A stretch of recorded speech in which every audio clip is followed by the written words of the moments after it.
Awkwardness for me. All right. Hi, everyone, and thank you for joining us here at episode 4 of Alta Asks Live. My name is Beth Spotswood. I'm Alta's digital editor. And so Alta Asks Live is kind of the digital version of Alta Asks, a interview series we do at altaonline.com. Today, our interviewer, author, teacher, book critic, and beloved Alta contributor, Heather Scott Partington, returns, this time to speak with author Ander Monson. Ander is here to discuss his short story collection, The Gnome Stories, among other exciting things, whatever he wants. Their chat today is going to last about 30 minutes. While you're watching, please tweet us at Alta Journal, with any questions you have for Ander or Heather. We're also going to give away, as we do every week, a 1-year membership to Alta. So all you've got to do, we're going to select this person at random. Email us at events@altaonline.com, preferably right now or while you're watching this or as soon as it's over. But you have until Monday, April 27th at 5 p.m. to enter, which you can do. Again, email events@altaonline.com. We're going to pick one person. You get a year membership at Alta. Didn't win? Don't worry. You can become a member of Alta and get this gorgeous magazine. Gorgeous. In fact, today on his Facebook, Armistead Maupin described it as brilliant. So make of that what you will. Delivered 4 times a year for just $24. Again, altaonline.com is your place to sign up. Finally, and most importantly, do not forget that now more than ever, it is vital to support our authors and our bookstores. Go buy the Gnome Stories. Do it right now from your favorite independent bookseller. With that, I'm going to turn this over to Heather and Ander. Thanks, Beth. Hi, Ander. Howdy. So nice to meet you. And I was going to say in person, but I guess in virtual reality. I'm so excited to talk about the Gnome Stories today. I have mine on my e-reader because I don't have a physical copy, but I enjoyed reading all these stories. They are delightful, they are dark, they are weird, and they get into some pretty strange corners of life, and I'm thrilled to talk about those. So before we get started, can I just ask you how you're doing during the pandemic? I'm doing okay. You know, I mean, I'm in Tucson, so it's a pretty good place for the time being to ride it out. We have lots of outdoor space. People are relatively respectful of social distancing, getting some reading done, playing some games, doing some parenting. So it's been okay so far. You know, I don't look forward to another month of it or another 6 months of it, but I don't think anyone does. Yeah. Can you talk to us a little bit about your process for writing the Gnome Stories? How long did these, what sort of span did these stories cover for you? So the oldest story, its earliest version was written probably around 2005 or 2006, right about when my first book of fiction came out, Other Electricities, and was published in Plowshares around that time.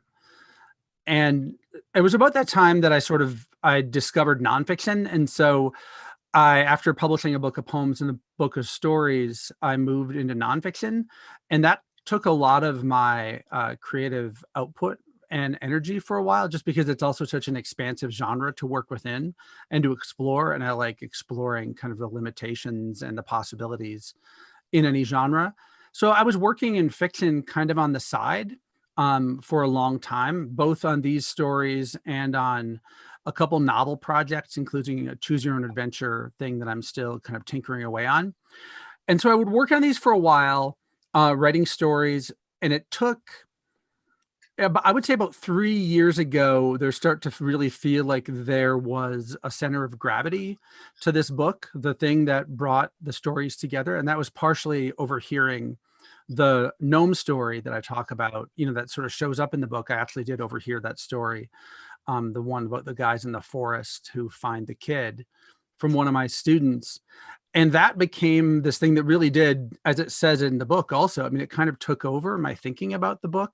And and it started to burrow its way into almost all the stories, which are in one way or another about the ways in which we tell stories to ourselves, in order to live, as Didion says. But also, I mean, most of these characters are these somewhat deluded creatures who are operating in their own, like a labyrinth of their own design, without really knowing it oftentimes. And so the more I kind of thought about that story, the more it kind of started to percolate through the other stories. And even though I'd written there's a couple that are fairly old that I'd written, in the aughts, they were really overhauled quite a bit in the final workup for the book. Like I discovered there was a completely new ending for the Golem, for instance, which ends now much even more darkly than it did before. And I sort of had to find my way to that through one of the tunnels that popped up in one of the other stories, in fact. You mentioned the limitations and possibilities. What do you think the limitations and possibilities of short stories are?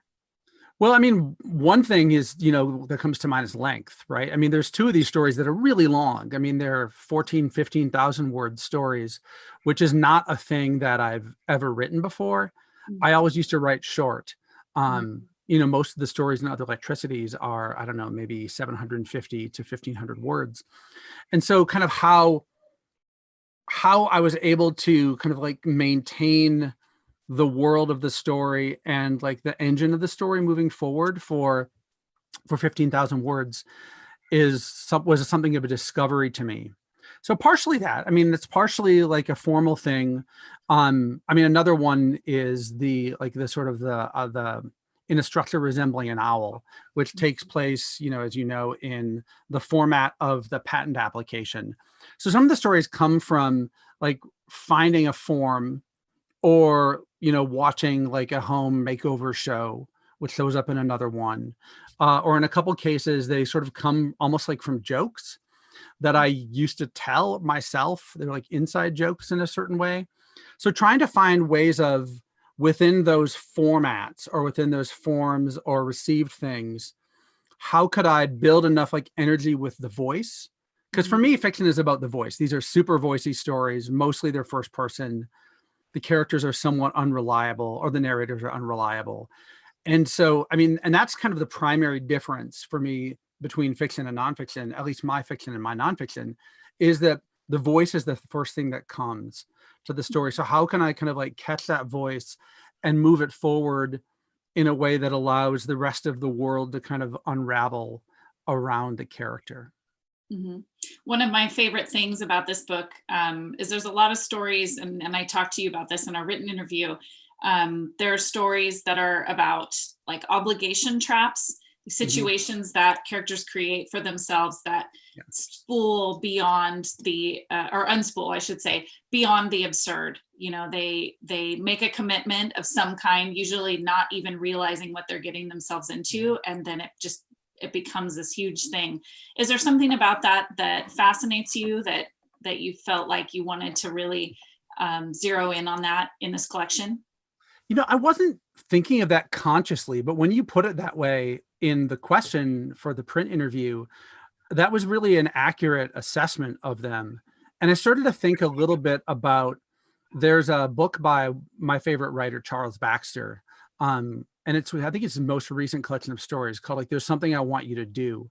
And all the stories are basically kind of quest narratives in one way or another, where like someone is given a thing to do. And there's a real value in having that as like a structure, because then you have to do it or get lost doing it. Like it has like a built-in plot automatically to that.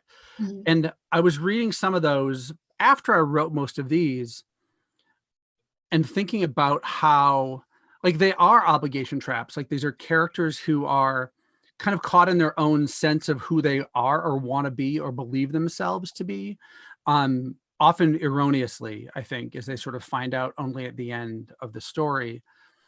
And it also ties in a way with one of the sort of central metaphorical ideas that I've been fascinated with really for 15, 20 years, is like the idea of the labyrinth, right? With the labyrinth and the Minotaur sort of in the center. And I discovered this writer and artist named Michael Ayrton, who wrote a couple of really great novels sort of after the myth of Daedalus.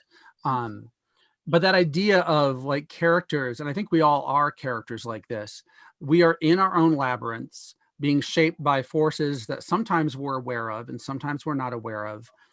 Sometimes like they're our own kind of like internally imposed forces based on like who we want to be to someone else or who we hope to be. And we're driven, I think, as many people are, and almost all these characters are in the book, like driven by transformation, this desire to become something else than whoever they end up kind of being in the world. And that doesn't usually go very well for them, as it doesn't usually go very well for most of us, I think. But I love that idea, you know, and the labyrinth, you know, is different than a maze in the sense that there's only one path. And there's only the unicursal labyrinth. You go in, and you feel like you're making choices sometimes, but you're not making choices. Like you are being shaped just by your circumstance and by the others in your life, just as anyone else is. So, and these characters are like, they're just winding through their own labyrinths until they get to the center, whatever the center is for them and whatever that center contains, whether it's a minotaur or something else. Great. If you're just joining us, I'm Heather Scott Partington. I'm talking to Ander Monson, author of the Gnome Stories. And if you have any questions for Ander, you can tweet us at Alta Journal, one word, and we'll be having Ander answer those questions at the end of our chat together. Ander, you're the editor of a wonderful literary magazine called Diagram, which pushes the boundaries in terms of genre.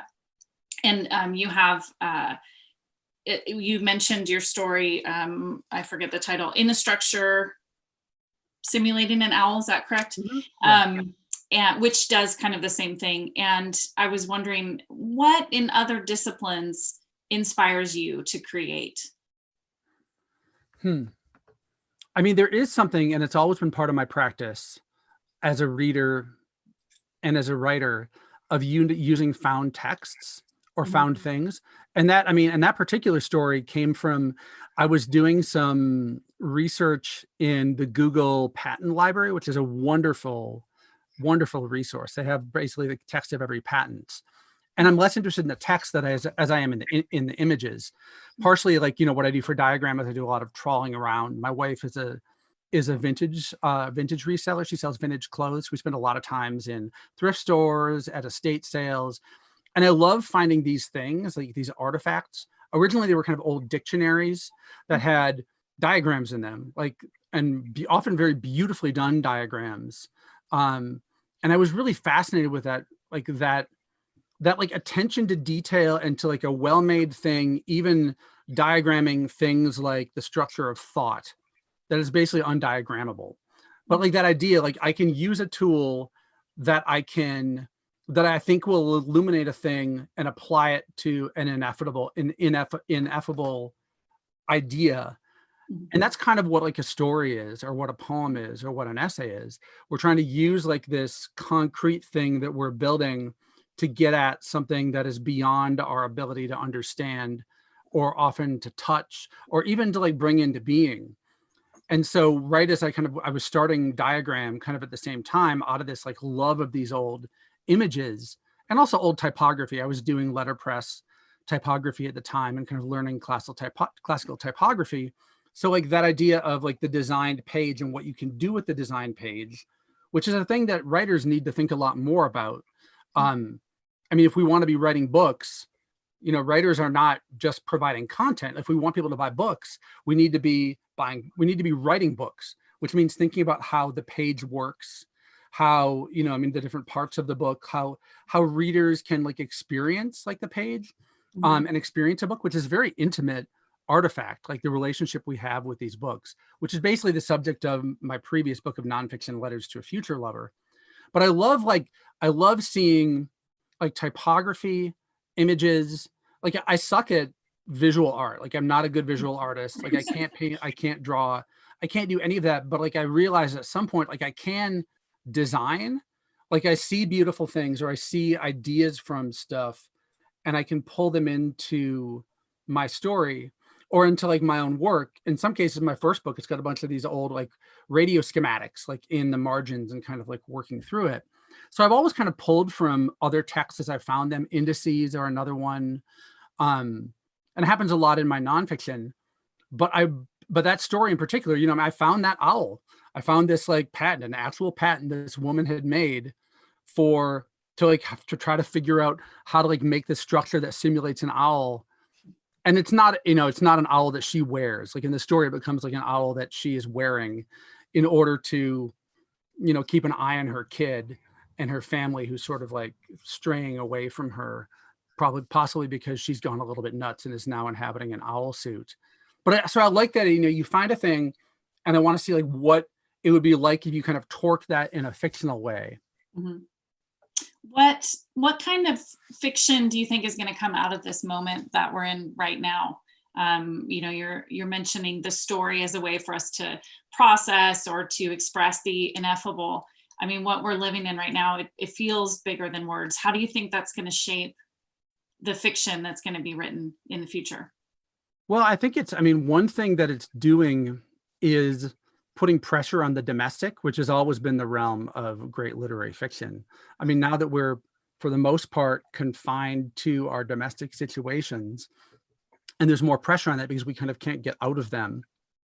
It's not probably good news for marriages or for shaky marriages or for like people that aren't, that already have like kind of like tension lines between them. Mm-hmm. But I think that, if you're experiencing the thing, you're going to be writing about that thing and that sense of confinement, the ways in which the, sort of like the pandemic, this is kind of what I talk about a lot with my students, is there's no way you can write about the pandemic. Like it's too big. Mm-hmm. But what you can do is you can write your own experience with it, which is actually highly individualized, mm-hmm. super interesting, and you're going to forget it.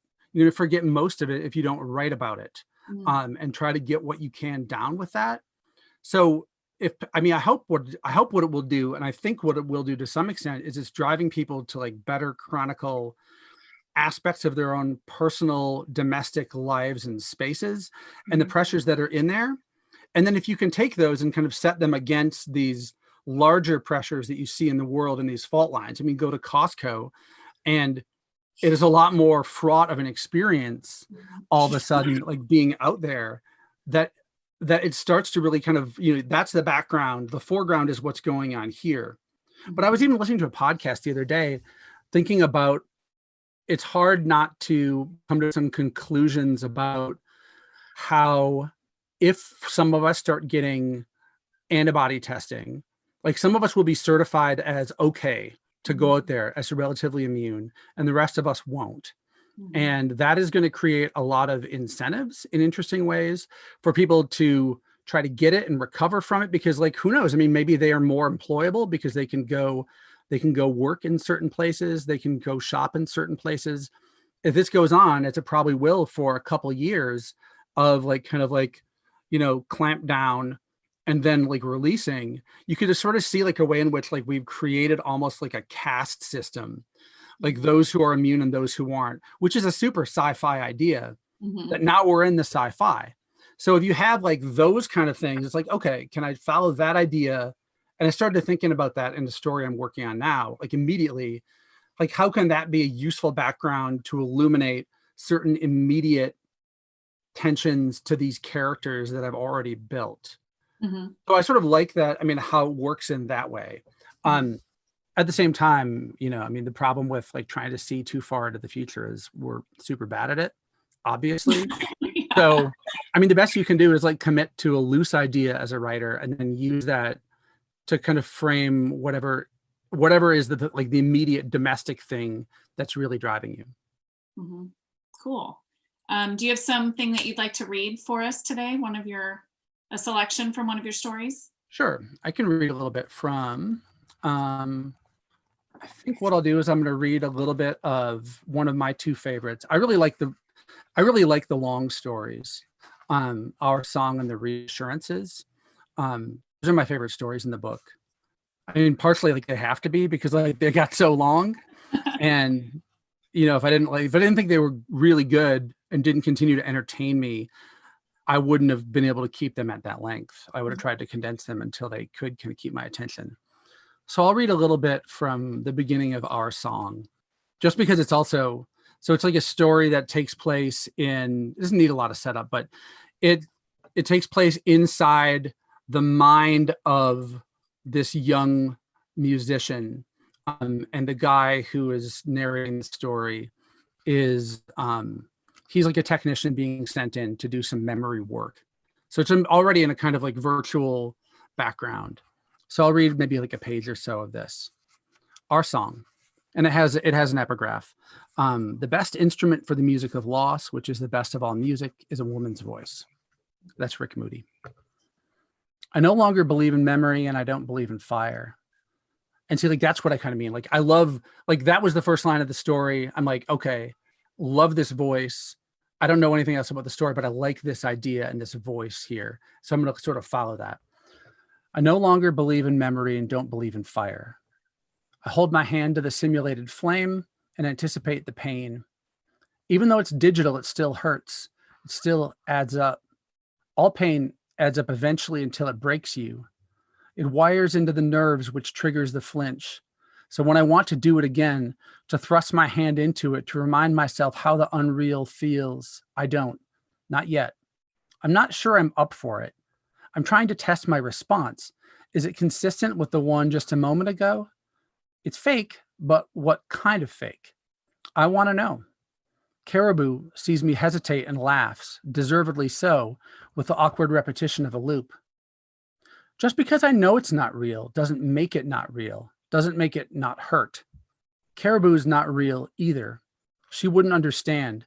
She's been my companion for this extended recon, but she's not here, not exactly. I mean, she's present, but when I push on the thought, I have to admit that she's not here, not like I'm here. Still, I respond to her like a little twitch. I can see her heart light give a signal and I find myself blinking back. My heart light clicks out a message in return. It says, I'm glad we're here together. It says, it's almost time to go home. There seems to be no way up to the surface from this system. I thought there was, and Caribou said so too. We'd observed all the signs, light seeping into the room through seams where light would not naturally occur, like out of the back of the book on a shelf, for instance, or from a toilet lid. And so she thought that this room could lead us into the upper level where we knew we could exit without blowing up the contract. And that was why we were exploring this set of rules again. I, for one, am getting tired of this subdivision. It's just a bunch of passages that interlock and churn at the same set of difficult, knotted up memories. We mapped all of them and double-checked our work except for this room, hoping that on the first pass we were wrong, that we would find an exit here. It took almost a day. So we're down to this, or else we have to backtrack even farther. Here's the flame again. I know I have to put my hand back in and out, and so I do. Caribou's mouth goes, ooh, ooh, ooh. I wince and I wait for the signal to recede. As if to fill the space where the pain just registered, I laugh at it. It doesn't mean it's real, I say. It's not even realistic. See here? You can't see pixels. The system's too sophisticated for that, but the flame patterns are pre-programmed. The apparent randomness, the occasional little flare-up, is on one of 4 overlapping loops. When you've worked on fire for a while, you know the tricks. We watch and it repeats, a heartbeat. See? I say. Caribou looks at me as if to say, what do you mean by real? She holds the look for a second longer that is comfortable. We're stuck here in this anterior passage, which is a phrase I only believe I comprehend.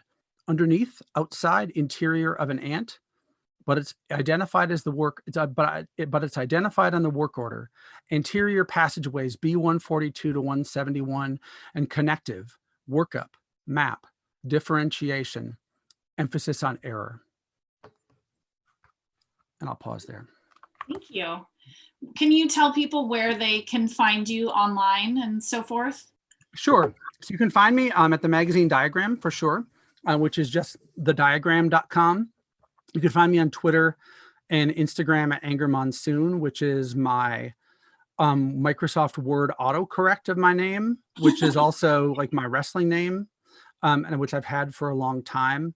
And you can find me on my website at otherelectricities.com, which has links and a lot of material and kind of extensions of all of my books and some of the other projects that I've been involved in. Great. Thank you so much for your brilliant work and for chatting with me today. It's been a pleasure. We're gonna talk to Beth again to see if Beth has any questions from the Twitterverse. Cool. I do. I have Ander Monson. I have, first of all, kudos to being the first Alta Asks live guest to bring up Costco. Thank you. Kind of to that pandemic, this bizarre world we're living in right now. Can you confess a guilty pleasure? What are you kind of, what would surprise us? What weird way are you spending your time that would surprise us? Someone, I think it was Vanessa Hua has already called dibs on Star Trek. No, it was me. It was Star Trek. Nice. Yeah. I actually love a lot of the Star Trek, but I haven't had the chance to. I downloaded like the first episode of the new Picard, and I've been sort of meaning to watch that. But like, I mean, I can tell you last night after my wife decided to give up watching shows and read, I watched the entirety of the movie Red Sonja, which is not a good movie. It's like an 80s like swords and sorcery movie. It's the one that came out after Schwarzenegger did the first Conan movie.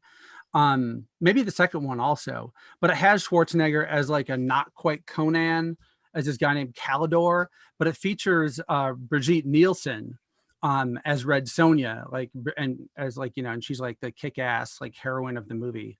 But I watched the whole thing, and I've been meaning to rewatch it for a while because I've been kind of moving through the Schwarzenegger movies to rewatch them because I've been working on a book about the movie Predator.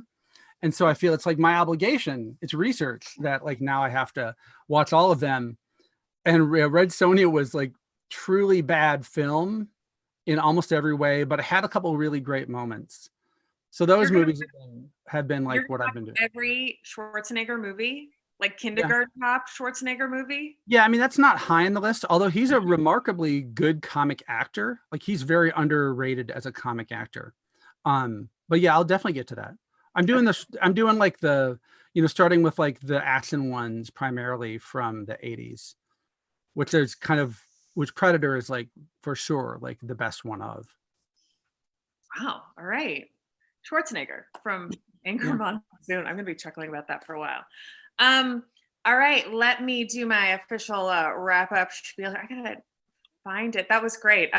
Although I am thinking about the caste system. I was IMing the other Team Alta going, Ander's blowing my mind a little bit here.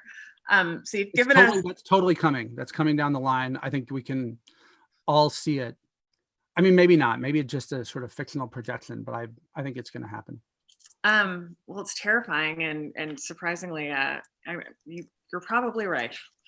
And on that happy note, thank you to everyone who tuned in. If you came late, don't worry. This conversation's going up on our website ASAP.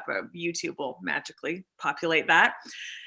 Please don't forget, if you haven't already, we've gotten some in, but please shoot us an email if you'd like to win a 1-year membership to Alta Magazine. We'll pick one person at random. Email events@altaonline.com. You've got until Monday at 5, Monday the 27th of April at 5 p.m. Most importantly, do not forget to buy Ander's books from your favorite independent bookseller, specifically his short story collection, the Gnome Stories. Next week, we will be back at 12:30 with author Susan Straight in conversation with Heather again. Thank you both, Ander and Heather. That was really, really great. Everyone, take care, stay safe. Thanks again. Thanks, y'all.